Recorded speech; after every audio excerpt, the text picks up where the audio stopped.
They stole from me for months before I ever decided to steal anything back. And no, I don't mean a couple apples falling into the wrong grocery bag. I mean men in branded jackets climbing my orchard fence at night, flashlights swinging through trees I planted 33 years ago, hauling crates like they own the dirt. Yeah, that happened. And the wild part, for a while, everybody acted like I was supposed to smile about it. Name's Daniel Mercer. I've farmed the same slope outside Briar Glen, Pennsylvania since I was 28. I'm 61 now, joints louder than my tractor some mornings, but those trees still greet the sunrise better than I do. 23 heirloom varieties. Most folks don't even recognize the names anymore. Supermarkets want uniform, shiny, predictable. My orchard?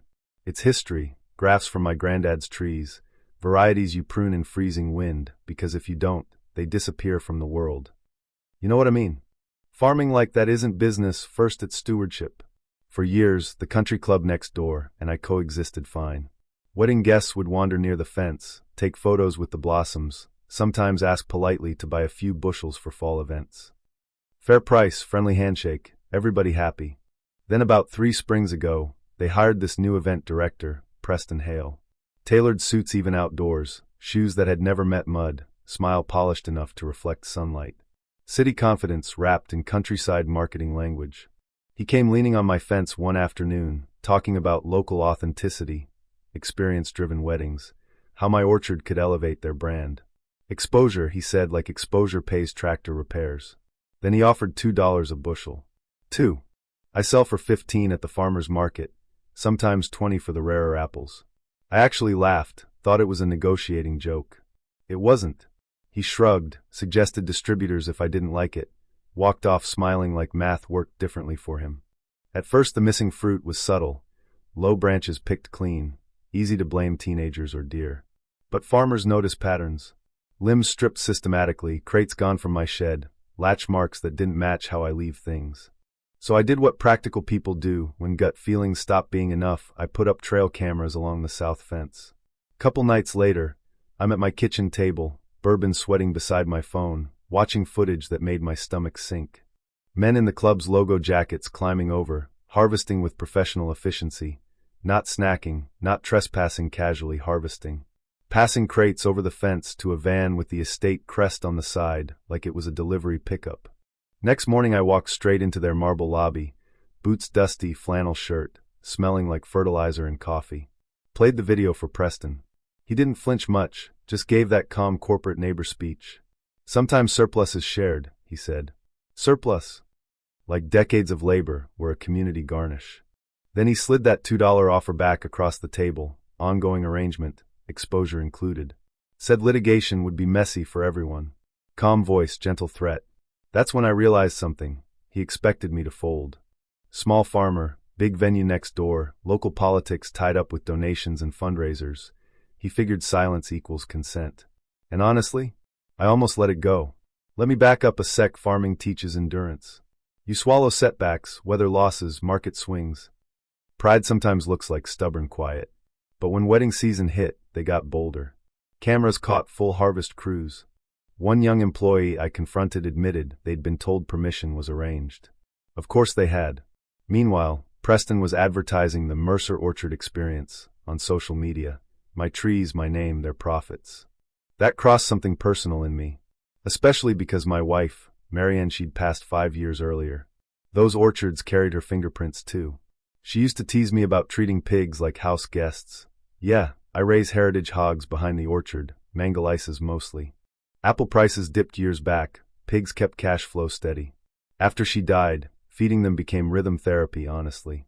So when I saw ads for Preston's daughter's big wedding, 300 guests, giant dessert displays, full fall orchard aesthetic using my stolen fruit, something in my chest tightened. Not rage exactly, more like a line finally drawn. I considered calling the sheriff. I really did. But small towns have complicated loyalties. Blow it up publicly and suddenly you're that difficult farmer hurting local business. Preston was counting on that narrative. What he didn't count on was how patient farmers can be and how creative when patience runs out. The week before the wedding, more crates vanished. Shed lock tampered with. That's when the idea, messy, imperfect, maybe a little reckless, took root. I checked pasture fences daily. Reinforced hinges. Cleared gate paths. Nothing dramatic, yet just preparation. Wedding day came absurdly warm for October. Leaves peak color, photographers buzzing, string quartet warming up under a white tent big enough to shade a football field. I watched from the ridge above my pasture. Dessert tables already set, buttercream frosting shining in the sun, apples from my trees displayed like decorative props. Here's the thing about pigs, they have phenomenal noses. Sugar, fruit, frosting, that's basically a dinner bell. 40 solid hogs, well-fed but always curious. I opened the first pasture gate slowly, then the rotation gate, then the final latch near the ornamental hedge dividing my property from the club's event lawn. I didn't shove them, didn't chase. I just removed obstacles. For a second nothing happened. Music drifting, guests laughing, champagne glasses clinking. Then one pig caught scent. Head up, snout twitching. Next thing, 40 hogs moving with surprising speed, grunting happily, straight through that decorative hedge like it was tissue paper. Time slowed. Cake tilting, $10,000 centerpiece collapsing in slow motion. Champagne tower wobbling then cascading. Guests shrieking that high-pitched, this isn't in the script scream. Heels sinking into turf, photographers yelling, pigs absolutely delighted with buttercream chaos. Preston sprinted out, face matching the roses on the tables. His daughter stood near the altar, dress already muddied, one pig investigating her veil with scientific curiosity. I stayed by my fence post, not hiding, not intervening, just watching consequence unfold. Later the sheriff asked if I'd released them intentionally. Calm voice, professional neutrality. I said I manage gates. Animals sometimes exploit weaknesses. Not entirely a lie. He didn't push hard right then. Here's where the twist came, though. Investigators started asking about food sourcing after insurance claims rolled in. Minor injuries, property damage, standard stuff. That's when I handed over my trail cam footage. Preston's staff harvesting at night, clear logos, timestamps, everything. Narrative flipped fast. Headlines loved the irony. Comment sections split between outrage and laughter. Insurance denied the club's claim, citing use of stolen agricultural goods. Suddenly Preston's polished confidence cracked. Within days he resigned. Club board showed up at my farmhouse after that. Suits, careful language, formal apologies. Offered fair market contracts up front, compensation for stolen harvests, written guarantees about property boundaries. I signed not out of triumph, honestly just exhaustion. Sleeping lightly for months wears you down. Since then, orchard feels peaceful again. Sunrise walks, pruning shears, honest soreness. Reinforced fencing, where that hedge used to be. Proper contracts instead of midnight harvests. Pigs back to their usual dignified chaos, slightly more famous than before. I don't frame what I did as noble. It was messy, risky, could have gone sideways in ugly ways.